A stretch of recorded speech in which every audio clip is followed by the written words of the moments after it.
Uno de los temas que hoy nos convoca, y por eso tenemos invitados como siempre en el piso para ayudarnos a pensar, es el tema de Piti Álvarez. Piti Álvarez se entregó, tenemos aquí las imágenes. Horacio. Lo escuchamos. Claro, cuando se entregó hoy a la mañana, sí, lo que dijo con su abogado, sí, llegó a la comisaría, la 52, la de Villa Lugano, y lo que dijo fue esto que vamos a escuchar. A ver.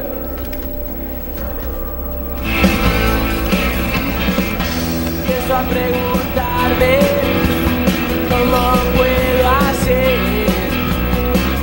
para no equivocarme. Bueno, ahí en el momento de la entrega estaban todos los medios esperando porque era obvio, ya se esperaba desde la madrugada.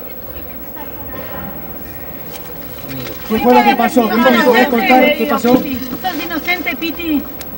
Creo que sí. ¿Vos fuiste el que disparaste, Piti, contra este hombre? Sí, mirá, les cuento a todos juntos, Sí. Sí, yo fui el que disparé. Y no vengo a declarar, vengo a decir lo que pasó, ¿entendés? ¿Qué fue lo que pasó? No. Sí, la maté porque era entre él y yo, o yo, ¿entendés? Y creo que cualquier animal haría lo mismo, ¿entendés? ¿Pero por qué él te amenazó de muerte? ¿Él te amenazó de muerte también? Él era un pibe que choreaba y Andy, viste, no sé. ¿Pero qué pasó? ¿Un tema de drogas, Piti? No, de drogas, no. Entre vos y él, ¿qué era lo que había entre vos y él? ¿Eran amigos ustedes? No éramos amigos, nada que ver, no era. ¿Por qué lo mataste? Porque si no me iba a matar él. Ya está saliendo el sol. Bueno, va a tener que explicarle al juez, perdón, Claudio. Sí. Si no me mataba a él. ¿Dónde está el arma que tenía el muerto? Porque evidentemente acá la única arma que se secuestró fue la que utilizó Piti Álvarez para matar a Cristian Maximiliano Díaz, de 36 años, 3 tiros en la cabeza y 1 en el tórax. Entonces, el juez le va a tener que preguntar. Y agregó, cualquier animal en mi situación hubiese hecho lo mismo. Dijo cualquier cosa. Bueno, muy bien, a propósito de este tema, para ayudarnos, como decía al principio, para pensar y entender qué es lo que está sucediendo, está el doctor Hugo Icasati, es penalista. Y la primera pregunta, doctor, ¿está, como se dice habitualmente, hasta las manos este muchacho? Y estaría muy complicado, según mi humilde criterio, está complicado. Está complicado porque he escuchado versiones periodísticas que no he leído el sumario, por supuesto, pero por lo que dicen de llevar una imputabilidad, no lo veo como para una imputabilidad en el caso.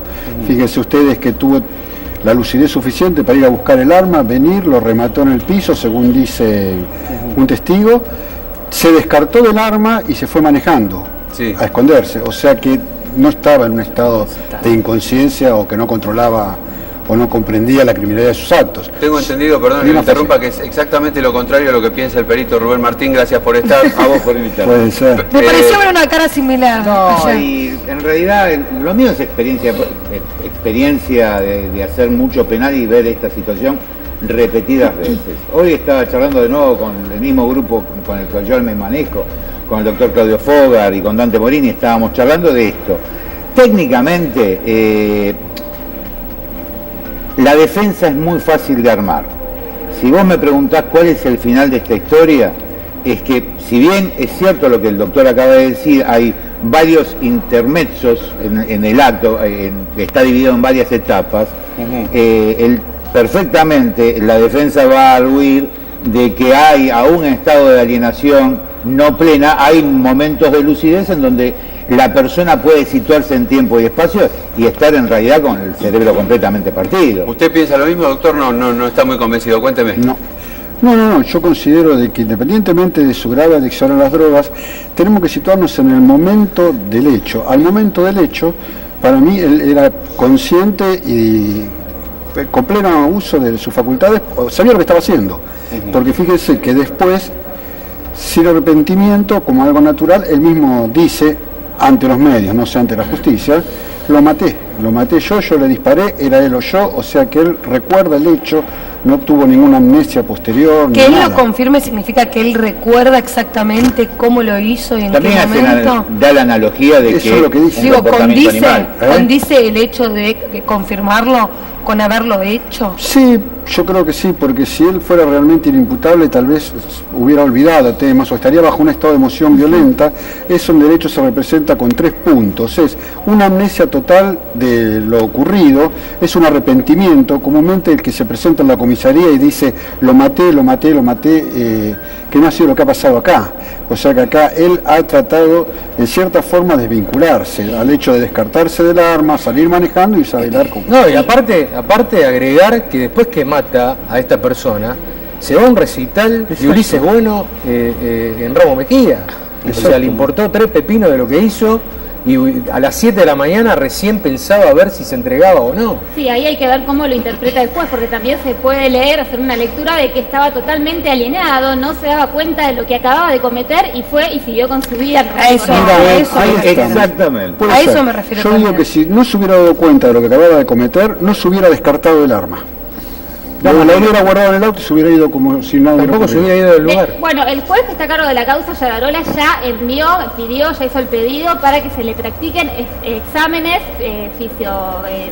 psíquicos y físicos, psicotécnicos, así es, y no se sabe todavía si los va a realizar el Cuerpo Médico Forense o PRISMA, que es la unidad especial psiquiátrica del penal de Seiza. Aunque parezca obvio, hay que decir que lo que declaró ante la prensa no tiene validez legal, ¿no? No tiene ningún tipo de validez. No. Justamente lo que estaban esperando es que lo ratifique en el juzgado hoy en tribunales en la unidad 28 donde fue trasladado. Las pericias que está ordenando su señoría en este caso son para prever que se autolesione producto para ver el nivel de toxicidad y de adicciones que tiene, para que no le dé la llamada abstinencia. No nos olvidemos que según ley este muchacho viene consumiendo drogas sintéticas y drogas pesadas. Y crack.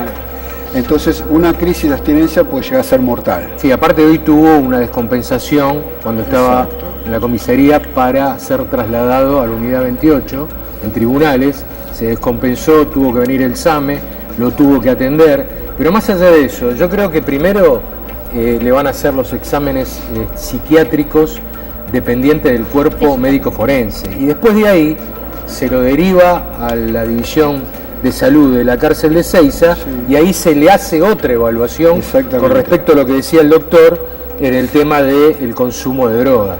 Sí, hay que ver cómo está él y desde cuándo, como dicen en el ambiente ellos, desde cuándo arrancó esta gira, cuánto hace que él está consumiendo sin dormir seguramente. Bueno, en uno de los allanamientos que hicieron en el domicilio de él encontraron pasta base, algunas drogas y jeringas usadas y no usadas. Lo que no se pudo determinar aún es si eran para uso veterinario o si se las había aplicado en las venas. En lo que todos coincidimos en este momento es en que este muchacho evidentemente consume ya desde hace muchísimo tiempo y justamente está Agustín de Brito con nosotros para preguntarle si, Agustín, gracias por estar, para preguntarle si este es un caso perdido. ¿Qué tal? ¿Cómo están? Especialista en adicciones, ¿verdad? Sí, yo no diría que ninguno es un caso perdido, digamos. Lo que hay que evaluar es qué tipo de tratamiento es el indicado. Obviamente en un caso como este, como en otros, en donde terminan con una problemática de policonsumo, que es lo que tengo entendido que sucede acá, lo que se busca es un tratamiento de internación, ¿no? Ajá. Previo a, por ejemplo, si tiene que ir o no preso, digamos. Sí, independientemente de eso, ¿no? Yo no me voy a meter en la parte legal que corresponde a si tiene que ir o no preso porque desconozco. Claro, digo, antes debería hacerse algún estudio. Se hace una evaluación diagnóstica donde se identifica cuál es la problemática, se evalúa también si hay algún tipo de patología dual, es decir, si independientemente de la problemática de adicción hay algún tipo de comorbilidad psiquiátrica, ¿sí? Y a partir de ahí se define qué tipo de tratamiento. Cuando se trata de una dependencia, la mayoría de los tratamientos son en comunidades terapéuticas y de internación, ¿no? Bueno. Bien. En un ratito vamos a seguir con este tema con Piti Álvarez y todo lo que él convoca, porque evidentemente estamos todos aquí justamente para analizar esto. Último momento.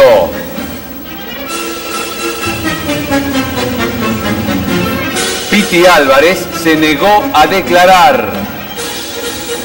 Era lógico. Evalúan su traslado a hospital psiquiátrico del penal de Seiza.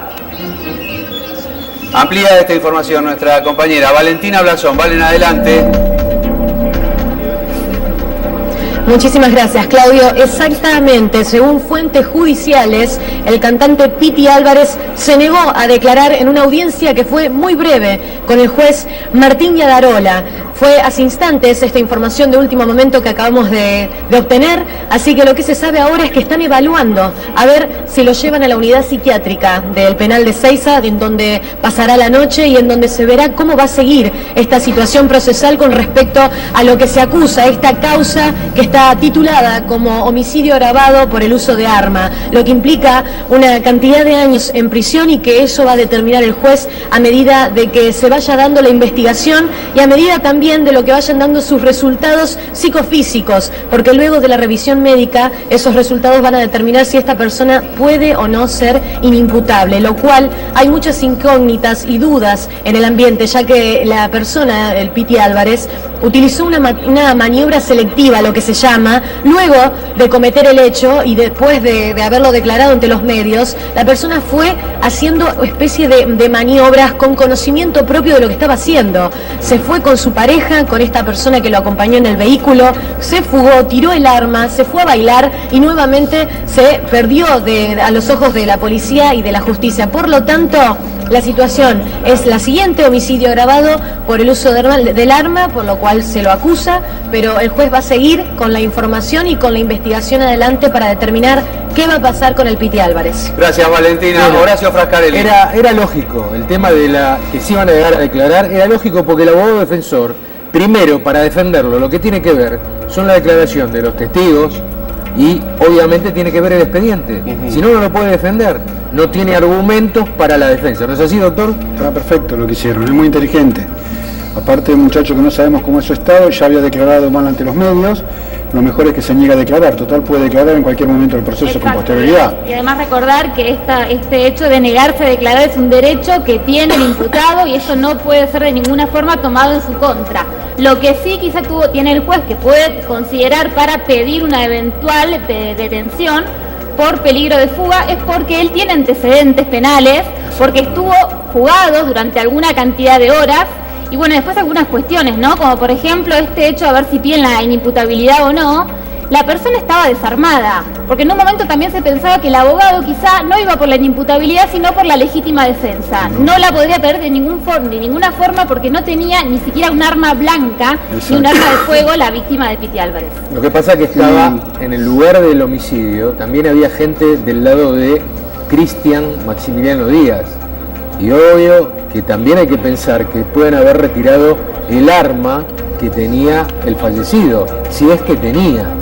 Hay que pensar en todo acá, ¿eh? Sí, hay que pensar en la defensa propia que dice él, si no lo mataba yo, me mataba a mí, y obviamente hay que pensar en todo, y es una estrategia que tiene que usar el abogado para poder sacarlo, o por legítima defensa, o inimputable. Claro, el problema es que no se pudo reconstruir el hecho, no hay una cámara de seguridad que haya registrado. Lo que sí se reconstruyó es el momento posterior, lo que fue la fuga, pero no el hecho en sí. Bueno, pero igualmente... Fíjese que lo que dice la periodista que está en el móvil es precisamente lo que veníamos hablando, de que genera dudas en el ambiente el hecho de los actos posteriores de él, el irse a bailar, el irse manejando, el esconder el arma.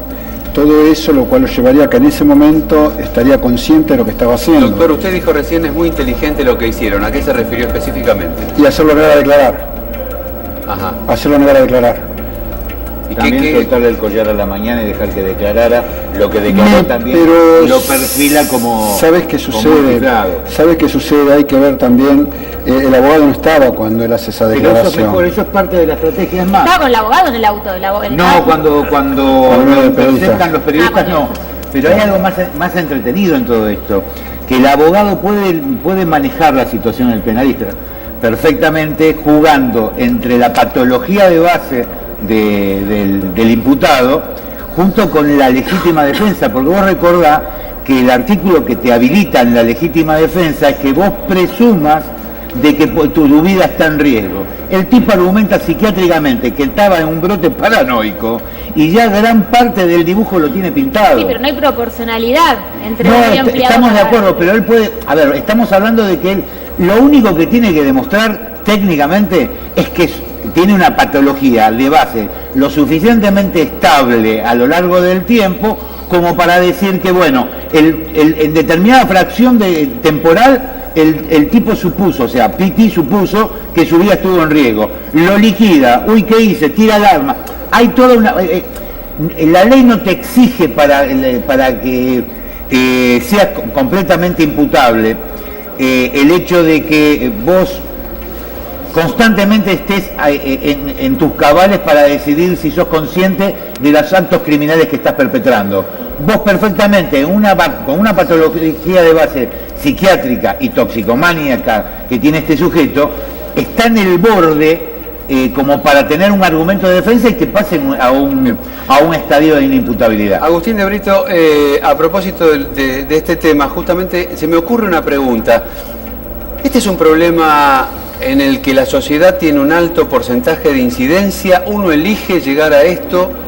¿Quién lo contiene? Porque supongo yo que hoy, por ejemplo, en el caso de ustedes, que son especialistas en adicciones y trastornos de ansiedad, etcétera, lo que indicarían es, bueno, hablemos con algún familiar, veamos, investiguemos. Pitti Álvarez me parece que no tiene a nadie. ¿A dónde llegamos y cómo llegamos a esto? Sí, el consumo de sustancias en general, sociales y familiares, ¿no? Principalmente hoy creo que la social es la que más está influyendo, ¿sí? Porque el consumo está normalizado, ¿sí? Y esto, me parece que este tipo de casos lo que nos indica es cómo afectan las sustancias en las conductas de las personas. Hay determinados casos, siempre que se puede, hay que trabajar con la familia, ¿no? En todos los tipos de tratamientos que se aborden. Sí. Sí. No. hay determinados casos en donde... Sí. Seguí, adelante. No, decía que, bueno, que hay determinados casos donde la familia no está presente, que bueno, en ese caso se tratará de todas formas de plantear una internación y ver qué se hace desde ese lugar, ¿no? ¿Pero esto es recuperable o no es recuperable? Insisto con esta pregunta. Según el punto de vista, claro, ustedes no lo analizaron todavía, pero teniendo en cuenta los antecedentes. A ver, cuanto más la persona se acerque a una problemática de dependencia, uno habla de uso, abuso y dependencia, ¿no? Sí. O sea que cuanto más nos encontremos cerca de lo que es la etapa de dependencia, es decir, un consumo avanzado, con policonsumo, con múltiples sustancias, más difícil es que la persona se recupere. Pero, es una enfermedad crónica, por lo tanto es muy difícil plantear que se puede o no se puede recuperar. Va a depender mucho de cada caso individual, ¿no? Con respecto a lo que hablábamos recién, que entiendo que tal vez no coincidís con eso, porque él nos mencionaba que Pitti de alguna manera, por más que hubiese estado, digo, bajo el efecto de alguna droga, era consciente absolutamente de lo que hizo, incluso tiempo después, a las 24 horas, cuando él termina reconociendo este hecho. Digo, estando bajo efectos de distintas drogas de las que pudo haber estado en ese momento Pitti, ¿puede estar consciente de lo que está haciendo o de alguna manera tiene la percepción distorsionada? Bueno, a ver, en todos los casos cuando hay una situación de policonsumo y de dependencia, obviamente que las cogniciones, las emociones y las conductas están todas afectadas. Sí. Lo que pasa es que después hay que ver, según las pericias psiquiátricas, ¿cuáles son las conductas que se afectan? ¿Podemos más o menos mencionar qué es lo primero, cuál es la primera conducta que se afecta? ¿Cuáles son los cambios, las reacciones? Cuando hay una situación de dependencia se afecta la voluntad, se afecta la motivación, la persona se puede tornar agresiva. Bueno, es lo que pasó. ¿Cómo? Es lo que pasó. El Pitti Álvarez es un agresivo consuetudinario, pero no viene desde ahora, viene desde el 2006 cometiendo actos tras actos tras actos. O sea, hay algo que no salió nunca, y es que en Santiago del Estero y Estados Unidos había un vehículo abandonado, había un indigente, se peleó con ese indigente, fue a la estación de servicio, compró combustible, le tiró combustible, lo prendió fuego. O sea, evidentemente no está bien de la cabeza. Por eso en todas las problemáticas donde hay algún delito siempre están las sustancias de por medio, ¿no? Pero tampoco tratemos de justificar porque es un consumidor de cualquier tipo de drogas, un policonsumidor, el hecho que cometió, que era ya, se veía cayendo y se veía que iba a pasar. El tema de que mate a alguien. Acá hay una clara falta, ausencia del Estado que no tiene los medios necesarios como para poder evitar esto, porque recordemos que él ya estuvo internado en una clínica de rehabilitación y luego un fallo por un hecho de amenazas a fan lo declaró inimputable. Casación lo dio vuelta, dijo no, comprendió la criminalidad del acto y después lo volvieron a declarar inimputable. El Estado no supo cómo poder rehabilitar a esta persona. Pero creo que también pasa por ahí. hablemos Estado, hablemos justicia, porque confundimos. Si hablamos Estado, globalmente es el Estado, es todo. No, acá la culpable es la justicia. No es solo la justicia, también es el Estado, son las medidas legislativas, No, es la es política la pública. justicia, en este caso la justicia. Convengamos también que el caso cae en una zona gris, esencialmente porque lo habilita, como se trata de un estado psíquico alterado, es muy fácil torcer. Claro, pero estamos tratando de justificar algo que no es que estoy tratando de justificar. La ley para poder encerrar a un sujeto y meterle una linda perpetua, usted tiene que demostrar el estado volitivo. Es decir, que el tipo estuvo en sus cabales para perpetrar el hecho. Si no, cada vez cae en una zona gris en donde perfectamente puede llegar al estado de inimputabilidad. Está bien, pero con los pasos que llevó. Quiero aclararle algo. Con los Como es un pasos que usuario llevó. ilegítimo de arma de fuego, que porta arma de fuego habitualmente, ni siquiera podemos invocarle la premeditación. Fue a encontrarse con este muchacho para matarlo. Ya la premeditación no se la podemos meter. Es bastante, no es un caso, o sea, si bien estoy de acuerdo, la justicia es una máquina de hacer macanas, es real, porque este es un cuadro que tendría que haber terminado en el Borda y no soltarlo. La realidad es esta, porque, a ver, por más que el caballero acá tenga la impresión de que puede ser reinsertado en una vida común y silvestre, Pitti no va a ser reinsertado. Es más fácil hacer atea a la Madre Teresa de Calcuta que este chico deje de consumir. Y al margen que deje de consumir o no, ya el daño está hecho. La realidad es esa.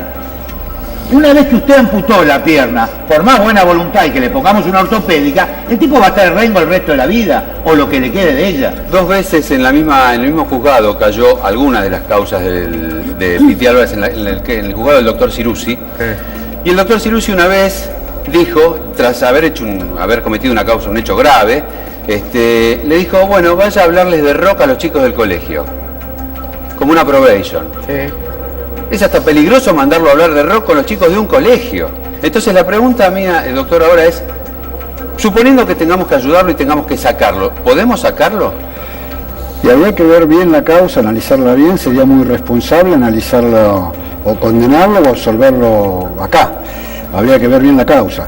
A mí me parece, después de 31 años haciendo derecho penal, y por lo que vi, escuché, investigué, porque tengo gente ahí en Lugano y otra gente que ha estado el viernes con él precisamente en un lugar acá en Palermo, la veo que no va a ser tan fácil. Esta vez no. Yo creo que estamos para una condena. Tendríamos que tachar la palabra rehabilitación, ¿no? Para ser honesto respecto al Estado. Y por otro lado, me queda la idea. Con un buen abogado gano un juicio laboral, un juicio penal, consigo lo que quiero y todo lo demás. Estas son las reglas del juego, ¿no?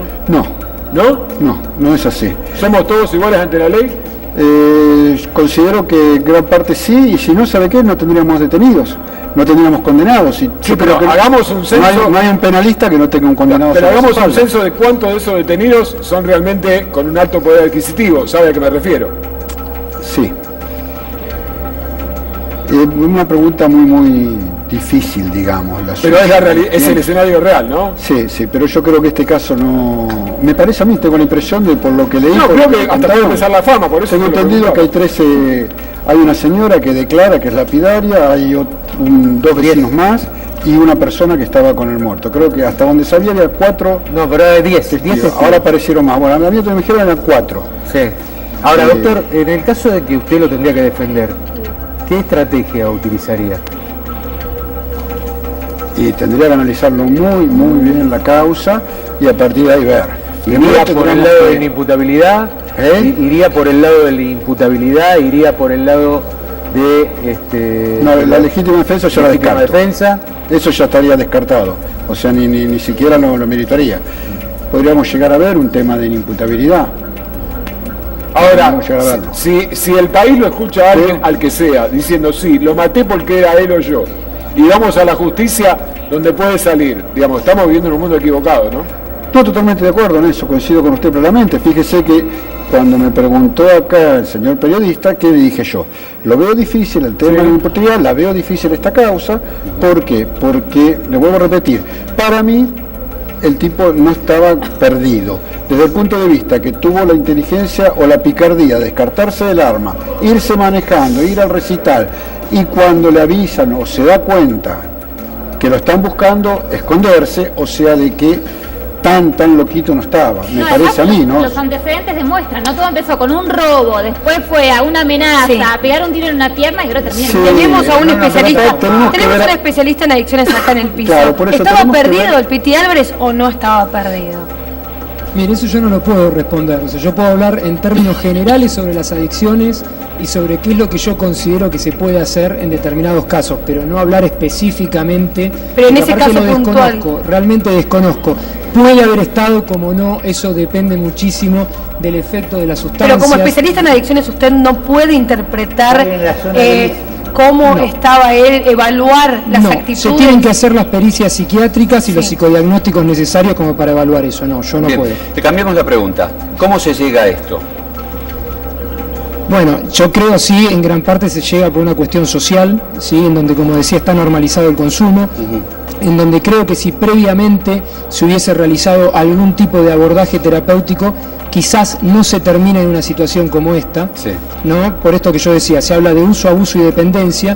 Cuanto antes la persona ingrese a tratamiento, mejor pronóstico tiene y mejores posibilidades de rehabilitación tiene. Ahora, cuando uno llega a estos extremos, es mucho más difícil. Claro, porque yo ayer preguntaba, por ejemplo, las drogas existieron siempre. Sí.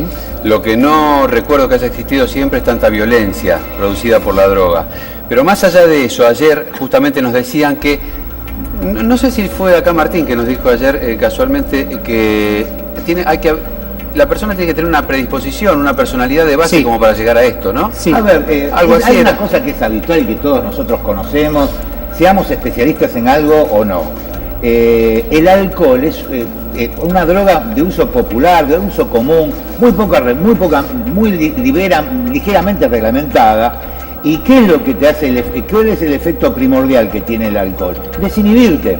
Bueno, digamos que los estupefacientes en mayor o en menor escala provocan el mismo efecto. Claro. Si el tipo normalmente es un tipo que tiene una personalidad violenta, pero esta está reprimida... Lo potencia. No es que lo potencia, le quitaste la única barrera que tenía. Claro. Entonces, si el administrador, el director de orquesta le falló, el tipo arranca, y vuelvo a hacer hincapié, a una de las cosas que la periodista había dicho. El caso Piti Álvarez, como un buen staff de abogado, cuerpo de perito, psiquiatra, etcétera, etcétera, etcétera, lo tenés solamente 6 meses encerradito en un manicomio y tarde o temprano alguien va a firmar para que salga. ¿Sabés por qué? Porque en realidad el tema ¿por qué llegamos hasta acá y por qué se va a poder resolver? Es un solo tema, dinero. El tipo pone la cantidad exacta de dinero que tiene que poner en el sistema y el sistema... A ver, yo no quiero contradecir pero eso no tendría que ocurrir. Pero la verdad de la amenaza, entonces, ¿por qué tenés abogados penalistas que te salen una fortuna y abogados penalistas que no son caros? La respuesta, ¿sabés cuál es? El índice de factibilidad de sacar al reo. Cuando un tipo, esto se ve mucho en el mundo narco, cuando un profesional, un letrado profesional, está casi especializado en narco, primero que es carísimo y segundo que tiene un rendimiento del 90%, ese es el que sale caro. Si vos tenés una factibilidad de sacar al reo del 10%, te van a contratar más, pero te van a contratar de la escala de narcos media hacia abajo. Bien, Agustín, te quería preguntar, ¿corre riesgo su propia vida? Es decir, por el suicidio, no porque lo vayan a matar en la cárcel ni nada de eso. Bueno, siempre que están en una situación como esta, en tales extremos, hay un riesgo, ¿no? Para sí y para terceros. Estoy de acuerdo en lo que mencionaron recién, en función de que tiene que haber un perfil adictivo previo como para que una persona termine en una problemática de este tipo. Perfil adictivo, pero la personalidad es lo que te lleva a ese perfil. Bueno, cuando hablamos de perfil adictivo previo hablamos de rasgos de personalidad adictivas que después, en contacto con la sustancia, derivan en una problemática de adicción. ¿Y por qué se generan, por ejemplo, esos rasgos? ¿Qué le faltó a este muchacho? ¿Contención, familia, amor? ¿Qué le faltó? No voy a hablar específicamente de este muchacho, pero en general. Sí, en general hay cuestiones genéticas que se sabe que predisponen no que determinan, es decir, no porque haya una problemática o porque algún familiar tenga alguna problemática de adicción, necesariamente uno termina en ese tipo de problemáticas, pero sí hay una predisposición genética y después influye mucho el núcleo familiar, ¿no? Nos contabas hace un ratito, pero no terminaste de responder, ¿qué tipo de reacciones pueden producirse bajo efectos de la droga? En realidad todo tipo de reacciones. Hablemos de la marihuana, por ejemplo. Dependiendo, justamente iba a decir, dependiendo de qué tipo de sustancias. En la marihuana los tipos de reacciones son muy diferentes porque es un depresor del sistema nervioso central y lo que va a generar mayormente el uso crónico de marihuana es apatía, es síndrome amotivacional, es decir, la persona no va a tener voluntad, no va a tener motivación. Por eso es tan importante los mensajes que damos vinculados al consumo de marihuana, ¿no? Me parece que tenemos que tener en cuenta también de que no estamos hablando de una droga cool, ¿no? Pese a ser una estrella de rock. Estamos hablando del Paco. Y si vamos hasta Pompeya, vamos a ver miles de Piti Álvarez que no tienen mañana. O sea, me dirán, ¿se meten ahí porque no tienen mañana? Bueno, zombies. Son zombies. Está bien, pero ¿cómo llegan a eso? No tienen mañana. Hay que hacerse cargo de esto. No tienen mañana. Doctor, le pregunto, dentro de la cárcel, este muchacho no va a tener la facilidad de salir a comprar la sustancia. ¿Cómo se lo trata? No, yo creo que no va a poder salir a comprar, pero dentro de las cárceles somos todos conscientes de que hay drogas. ¿Pero hay algún tratamiento que lo ayude? Hoy estaba escuchando a la mañana en un programa radial donde preguntaban y justamente contestaban que, bueno, hay un sistema carcelario que funciona muy bien, bla, bla, bla. Yo la verdad cuando hablan de cárcel yo pienso que nada funciona bien, pero es una percepción personal, no es una crítica. Es lo que yo veo porque no veo a nadie rehabilitado, la verdad es que no. Entonces, me preocupa la vida de este muchacho porque la abstinencia puede llevar a cualquier cosa. Sí, hay que ver el grado de adicción que tiene, vuelvo a repetir, hay que ver eso. ¿Que no la va a pasar bien? Yo creo que no. No. Que lo van a poder llegar a tratar y es muy esporádico y muy relativo. Lamentablemente es algo que lo vemos todos los días nosotros que andamos. ¿No se lo puede internar? ¿No es opción internarlo en una granja, por ejemplo? Y lo podría llegar a internar en un neuropsiquiátrico, pero para eso va a tardar porque va a haber que hacer, o sea, no van a poder acá. Hay que adaptarlo aparte. Va a haber que evaluarlo muy detalladamente. Si hay drogas adentro de la cárcel, estamos hablando de evidentemente connivencia por parte de las autoridades carcelarias, políticas, etcétera, etcétera. ¿Cómo terminamos con esto? Cero corrupción y con presupuesto. ¿Y dónde empieza la corrupción? Esa corrupción. De arriba, vamos a hablar claro, porque acá hace 2-3 meses todos nos asustábamos, salían todos lados, Blum, que los celulares, que había una chica que con un celular de la cárcel. Sí, la abogada, la propia abogada. Penal, les doy mis teléfonos, te llaman todo el día. Ajá. Entra a los celulares a morir. Martín, ¿dónde puede haber conseguido el arma? El arma no estaba limada, no estaba a nombre de nadie, no se sabe a quién corresponde. ¿Qué pasó con esa arma? Y la pistola es de contrabando. Tan fácil como eso, tenemos la triple frontera. O sea, es todo fácil, entrar droga a la cárcel, celulares, armas. Destacar que se trataba de una pistola, de un arma de fuego que la capacidad de detonación era corta distancia. Sí, lo explicó ayer. A ver, pongámonos de acuerdo en algo. Que sea a corta distancia no le inhibe letalidad. Es una pistola que se utiliza como último recurso, dicho de otra forma, los bajos calibres se utilizan en una distancia no más allá de 2 metros, 3 metros. Ajá. ¿Entendés? Pero, a ver, yo creo que tenemos una amnesia comunitaria directamente si realmente pensamos que no entran drogas a las cárceles.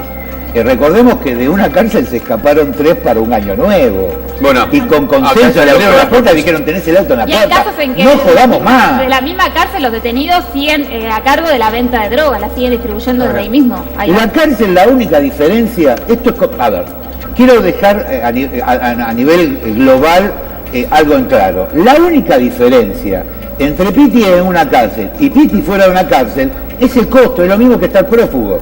Es una diferencia de costo. El prófugo se puede sostener como prófugo, sea el delito que esté en el medio, en función de la cantidad de dinero que éste disponga. La realidad es esa. Sí, Horacio. Yo le quería preguntar algo al perito. ¿Usted sabía que el arma se le trabó a Piti? Eso escuché. Yo no tengo contacto directo con el auto. La pregunta es, ¿por qué se pudo haber trabado? Lleva 8 proyectiles. 8 cartuchos. 8 proyectiles, 8 cartuchos, tiró 5 y al sexto se le trabó. ¿Por qué se pudo haber trabado? porque el arma es vieja. No, el arma no es un arma vieja, es un arma nueva, es una arma en buenas condiciones. Es una buena, si me preguntan, es una pistola que usted usaría dentro de un chaleco. Entonces lo palpan o algo por el estilo. Sí, para evitar el ser descubierto del arma. Pero ¿por qué se puede haber deficiencias, o bien en el resorte elevador del almacén cargador, o bien deficiencias en la munición. Normalmente no es que se le trabó el arma, normalmente se dice trabar el arma cuando la cápsula en su extracción y cuando vuelve a meter el cartucho nuevo, el cartucho no agarra bien la rampa de ascenso hacia la recámara y queda cruzada. Pero la aguja percutora se resuelve tirando la corredera, tira la bala y sigue adelante. Bien, o sea que se interpreta de esa manera que podría haber vaciado el cargador. No hay muchas diferencias, o sea, meterle 8 tiros o meterle 5 ya se alevosía. Si alguien me preguntara el punto más débil que tiene la defensa de Piti Álvarez, en realidad es que es una pistola de simple acción. Es decir, que si no levanta el martillo, no puede efectuar el primer disparo. Pero ese arma tenía el martillo oculto. El arma que mostramos ayer, que el arma de la Fénix tenía el martillo, oculto. Entonces peor, entonces es de percutor interno. ¿Me disculpan un momento? Sí. Tenemos información.